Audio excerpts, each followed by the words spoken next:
At the epicenter of a perilous journey back and forward in time is a stone which proves to be as coveted an item in the present as it was in the past.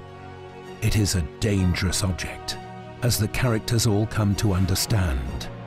The stone was a Persian relic liberated from a revered holy place in that exotic land after Alexander invaded and conquered it.